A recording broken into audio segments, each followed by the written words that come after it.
Today I'm going to talk about standing in your awareness. This is Thunder. Or you can call me Roger, or you can call me the Desert Shaman. Doesn't matter, any of those things will do. What is standing in your awareness? What is awareness? And that leads right into what is the self, and what is self-realization, and what is the I self. So I thought I would just scratch the surface today and give you a little bit of milk instead of meat. Kind of scratch the surface, get you used to where I'm going with this. How you can be free is where I'm going with this. How you can be completely free through spiritual practices, through meditation, through trance drumming, through changing your reality. These are all just tools to prepare you for different states of mind, from which you might be able to see things in a different light.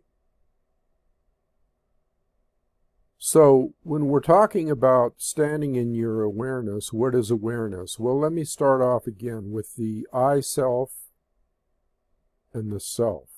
Let's just make it that simple. The I self, that would be I, like, you know, I am or whatever. Self, the I self. And then there's the self. So these two are radically different. And that's why the term self-realization has entered into the spiritual field through Hindu mythology and Hindu teachings and, let's say, just spiritual teachings. Self-realization. Self-realization, think about those words, self-realization. When you realize the selves, okay, that is part of self-realization. In other words, there's two selves. Now, just the self without the I, just the self, in simple terms would be your higher level of consciousness, or your, let's say, your higher self, okay? Now, when you talk about the I self, this is what we're talking about. We're talking about ego. We're talking about who you think you are. We're talking about everything that makes up this person. If I was referring to myself, Thunder, who makes up Thunder? Who makes up Mary? Who makes up Joe? Who makes up whatever your name is? Who makes that up? Well, what is it made up of? What is it made up of? Do you make this up? And who is you? Well, the answer to these questions is going to be given to you through several videos. And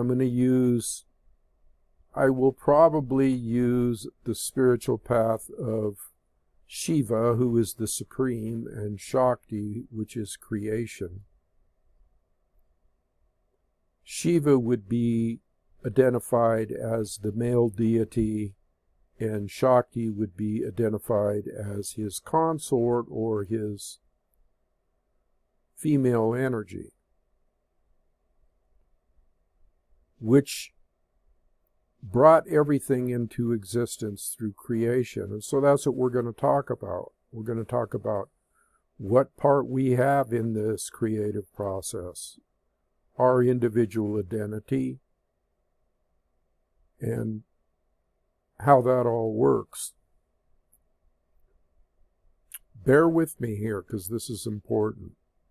If you sit through this video, and I won't make it that long, because like I say, I'm just touching on things today. If you sit through this video, by the end of it, you will know a lot more than when you came into it. There's going to be a lot of aspects here that will free you on all kinds of levels. So when you stand in your awareness, that means the higher self. When you stand in that awareness, that means you are a watcher. That means you are a witness, okay? What is a watcher and a witness? Well, a watcher watches things, and a witness witnesses things, sees things. Just like at the scene of an accident, when people witness an accident, a car accident, or whatever, or they watch it happen.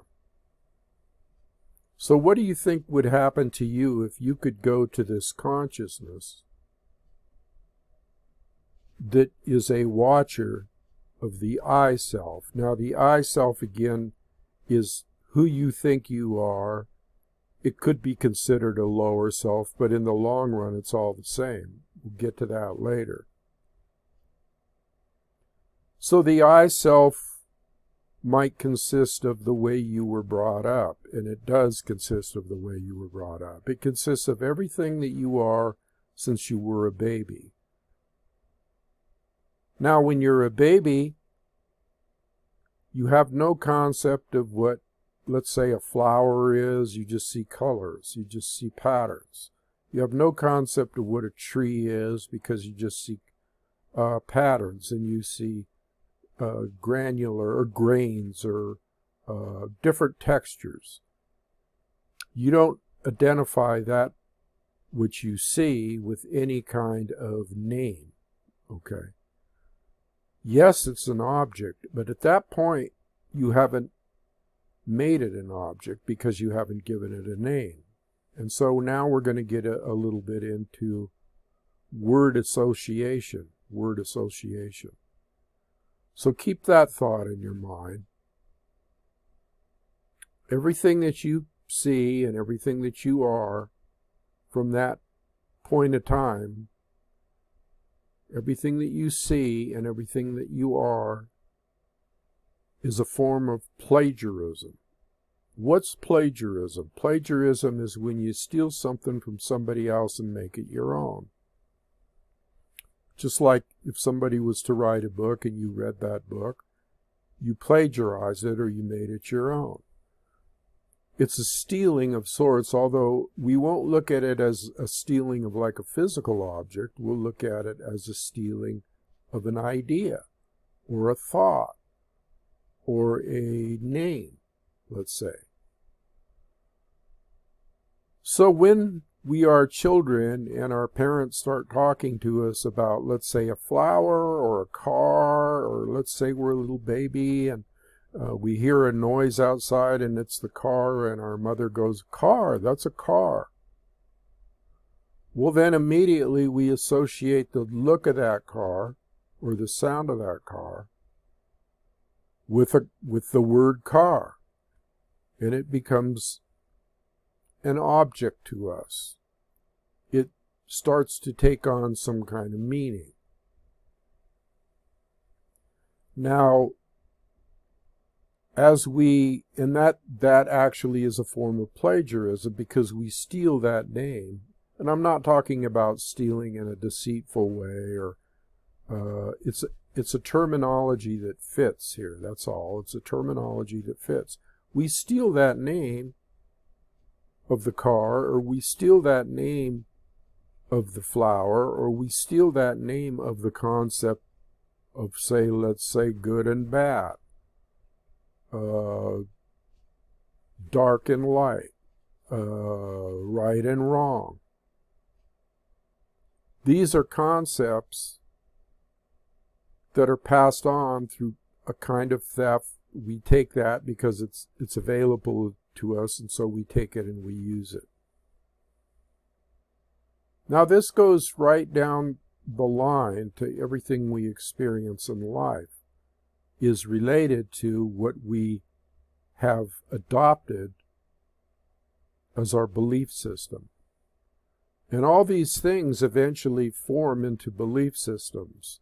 As you grow older and as you gain more knowledge, your parents, let's say, they might tell you how the earth was created. And if you're coming from a Christian point of view, they'll tell you that story. If you're coming from a Native American point of view, and don't know anything about, let's say, Christian viewpoints, you might learn a mythological concept, and I use that word loosely, mythological. You might use a mythological concept that is a completely different story than the one of the Christian concept. You might use the pagan concept, or you might be raised in a certain culture, and you might take on the identity of that culture, whether you be black or Asian or Aryan or whatever you are manifesting as.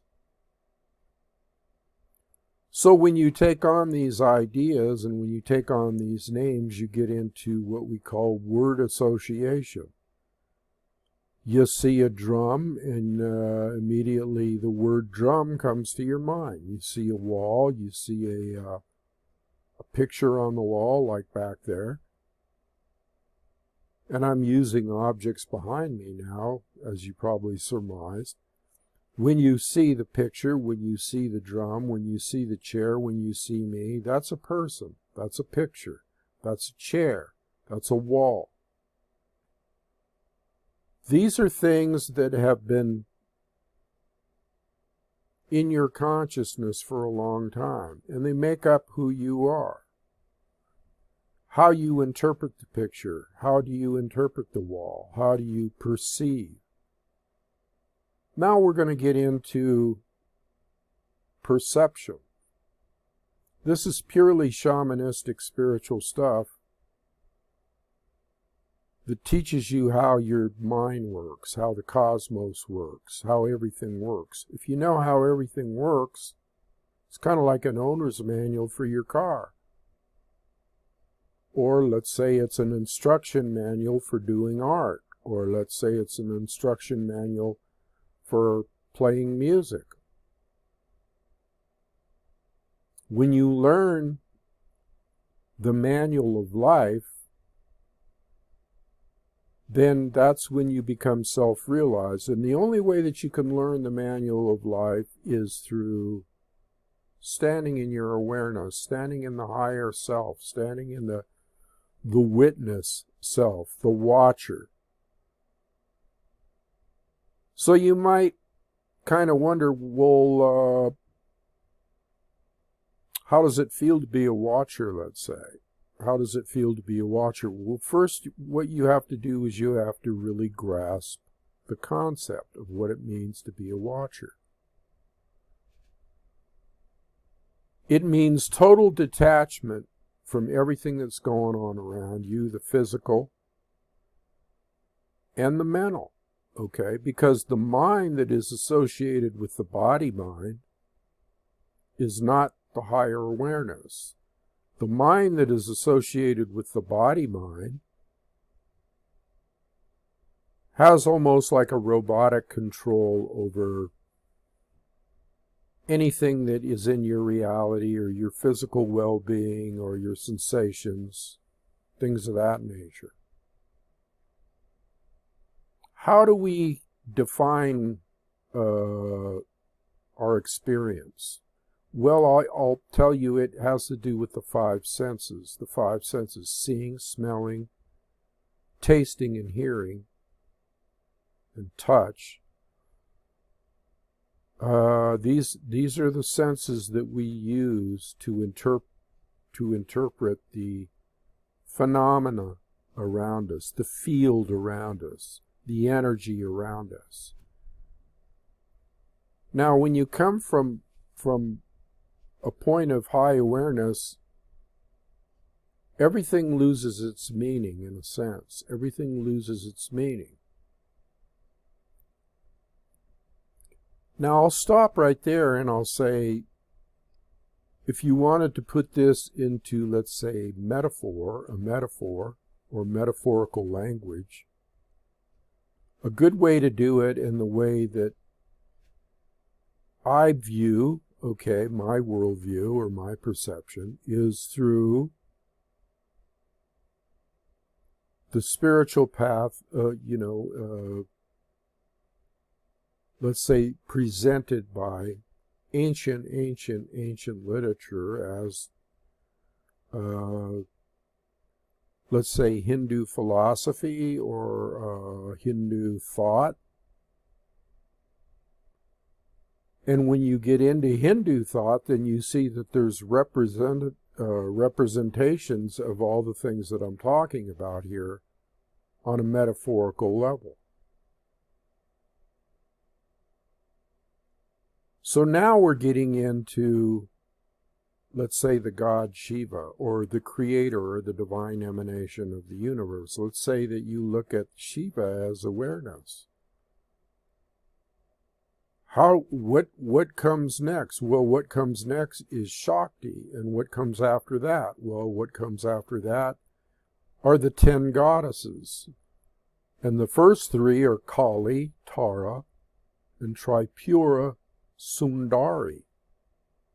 And each of these goddesses is presented in a certain way. So say like Kali might have skulls around her neck and a sword, and she might have other accoutrements, let's say, that are a representation of her and what her purpose is, and what is her purpose in the manifestation of reality. Then you go down the line and you go to Tara, and then you go to Sundari, and there's more after that. There's 10 goddesses. Actually, there's 12 in total. So these goddesses represent different aspects of the emanation of creation. Now, what happened when Shiva, let's say, manifested Shakti, the divine feminine, the divine goddess energy? Well, immediately on that first step, and I'm just going to give you a little bit here, Shakti became his reflection. Shakti was his energy. Shakti was his consort. Shakti was the creative process that came from within Shiva. And so this allowed Shiva to see himself like he was looking in a mirror. Now remember, this is all metaphor. This is all the mechanics, the high spiritual mechanics of how things work. Now with each goddess that comes after Kali,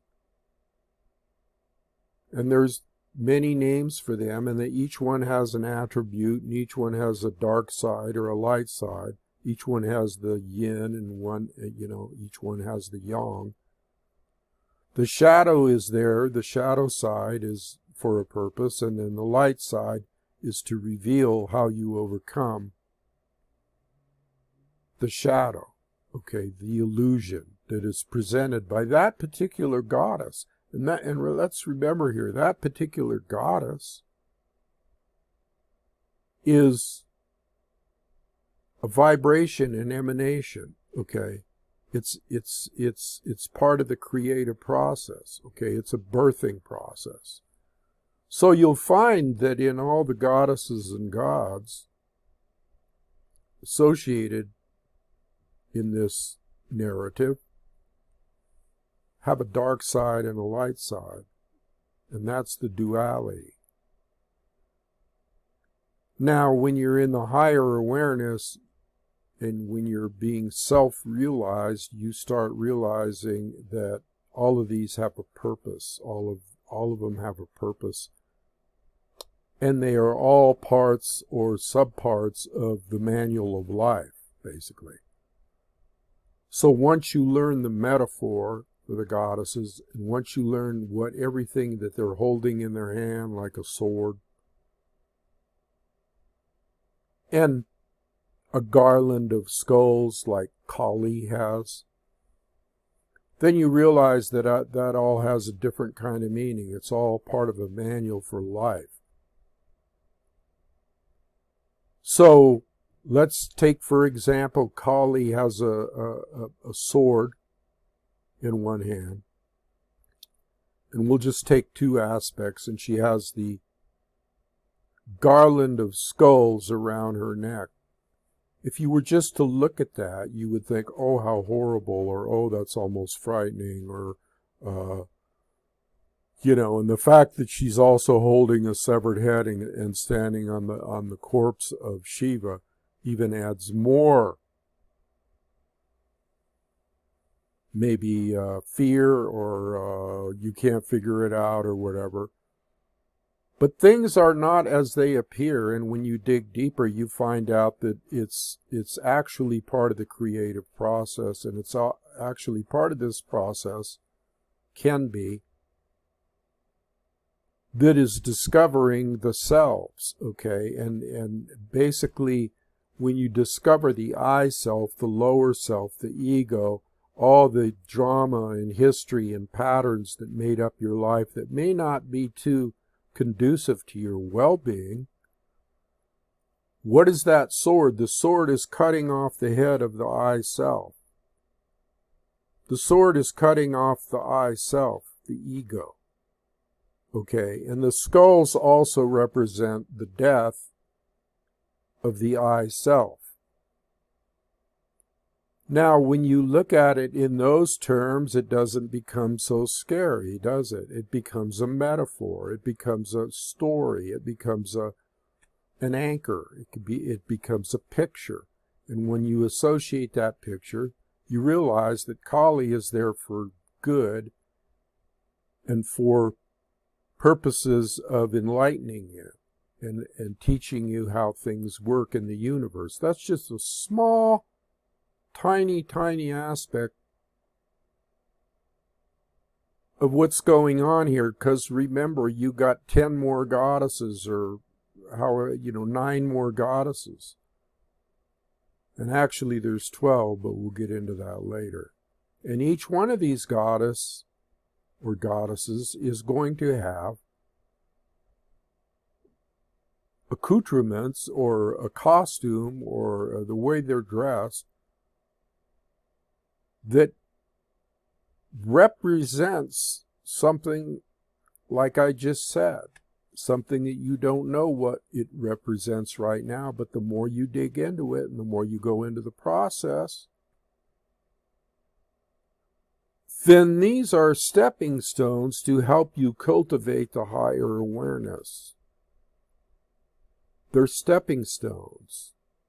The knowledge of these emanations, these goddesses, are stepping stones to you being free. Free from what? From suffering. Free from suffering, because what causes our suffering? Well, we come full circle back around to the notion that we cause our own suffering. We cause our own suffering. And we are a collective, let's say, we would be the I self. The I self has nothing to do with reality, other than the fact that it projects a certain reality that is totally false. Where am I going with this? Well, I started off by saying that we're going to stand in our awareness, and I started off by saying that it was self-realization. Now, the goal here is to operate from the higher self, from the higher awareness, okay, the watcher, the witness. That's the goal. Because once you are fully into that concept or into that feeling, let's say,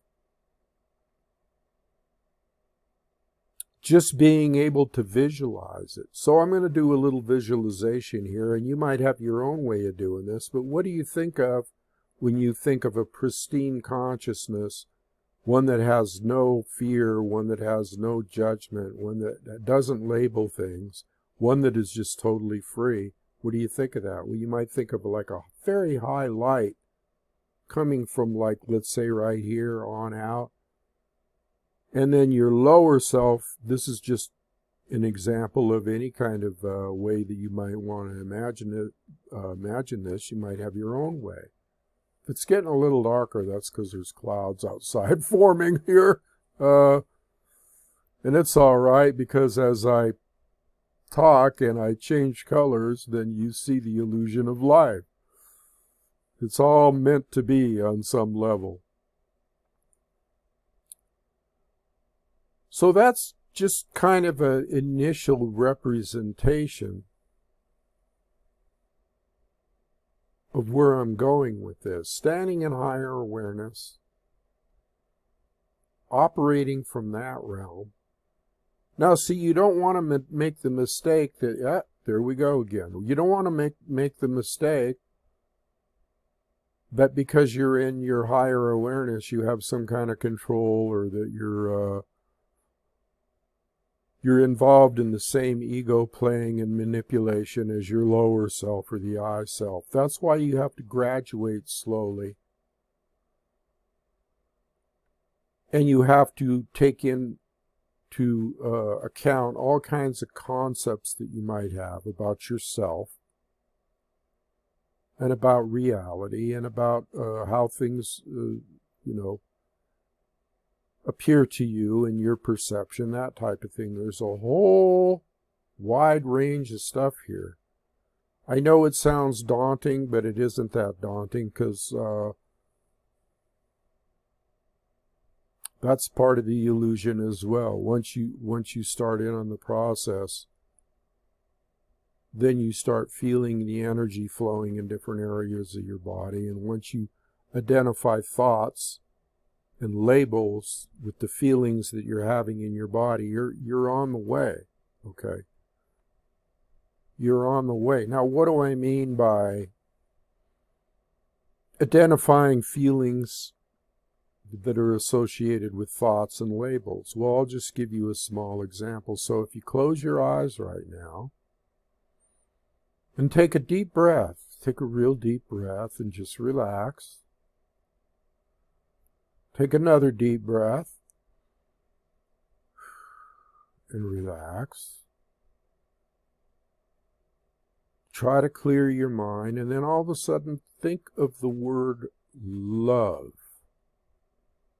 Think of the word love. Well, as soon as you hear that word, or as soon as you say that word to yourself, a little exercise here is disassociate from any kind of connection that word love might have, let's say, with a loved one, or this is love, or romantic love. Just say the word love and let the feeling that you get from that word as you close your eyes and breathe, feel the feeling that you get from that word. Just the feeling, the sensations on your body, or the sense of well-being. Let's say, I'll just take an example. Let's say you associate that with the feeling with well-being, acceptance, whatever. But you don't get into that. You just get into the physical, the energetic feeling that you feel on your body. The word love. Okay. Now let's take another word. We'll take a little break here. Take a couple of deep breaths. Relax. Blow it out. Just relax. Now let's take another word. Let's close our eyes and let's take the word radiance. Radiance. You say it twice to yourself. And you let the feeling of that concept, or whatever that means, or whatever, you don't try to identify it or anything. You just feel like, what is radiance? Does that bring a certain sensation to your body? So there is two examples of what I was talking about with word association. Word association. Everything that we associate with a word has a connected feeling to it. Everything that is a word becomes, in our small I self, has at times become, and I'm segueing here, at times has become who we think we are by identification or experiences with that particular word. That forms our life. So let's say you think of the word tree, and one person's perception might be, oh, a tree blowing in the wind. Nature feels good. But another person's perception might be, oh my God, I remember the time I crashed my car into a tree. Or another perception might be something else. A branch falling from a tree, or whatever your perception is totally different than the next person. It's totally different. You perceive things totally different. So these are some examples of like where I'm going here with this. And I'm going to continue on, and what I will probably do is use the 10 goddess concept and go through the 10 goddesses. And I'm not saying I'm going to do it all in a series. I don't make any promises anymore. We'll see how interested people are in this short little video that I'm giving you right now. We'll see if there's any comments. We'll see if people are interested in this avenue of creating freedom for oneself. That's eventually what this is going to do for you. It's going to totally free you up on all levels. Because all the conceptions of who you thought you were are false. They're not real. They're a lie. Okay? And they're a lie simply because they're not of your own choosing. You might not have chosen a certain concept as a baby when people were telling you certain things. So you got to go back to pure awareness. Now, does that mean that you're going to forget everything that ever happened to you and that you're not going to act in the same manner that you do? Well, you may act in the same manner that you do, but as you're acting in that manner, you're getting a new insight as to possibly why you're acting in that manner, if it really has any validity. Does it have validity? Is it something that you would have chosen for yourself? Is there another way that you can conceive things? And basically what's going to happen here, when you come from the higher level of awareness, seeing things as just manifesting out of awareness, all these thoughts and all these perceptions and all the objects in your life arise out of awareness and dissolve in awareness. They arise out of awareness and they dissolve in awareness. And things come and go. And as you become this awareness, this watcher, you are realizing when things arise and when things subside. Now the next thing is the next video. Because I'm going to leave it there today and let you think about the things I said. And I want to thank everybody that, I probably should do this from the very beginning, but I want to thank everybody for being on this channel.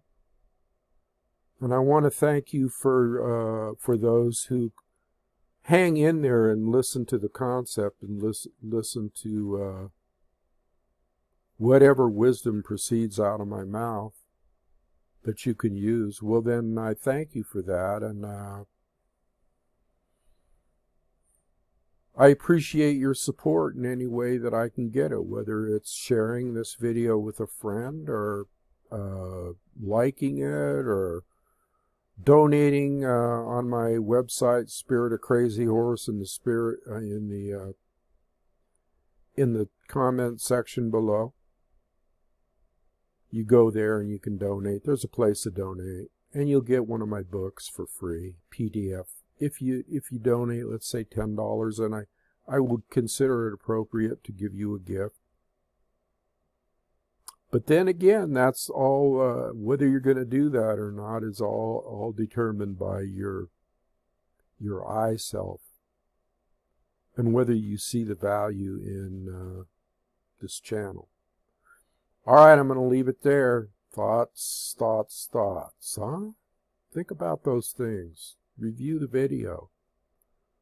I'm going to take this further. I'm going to take this much deeper. So if you want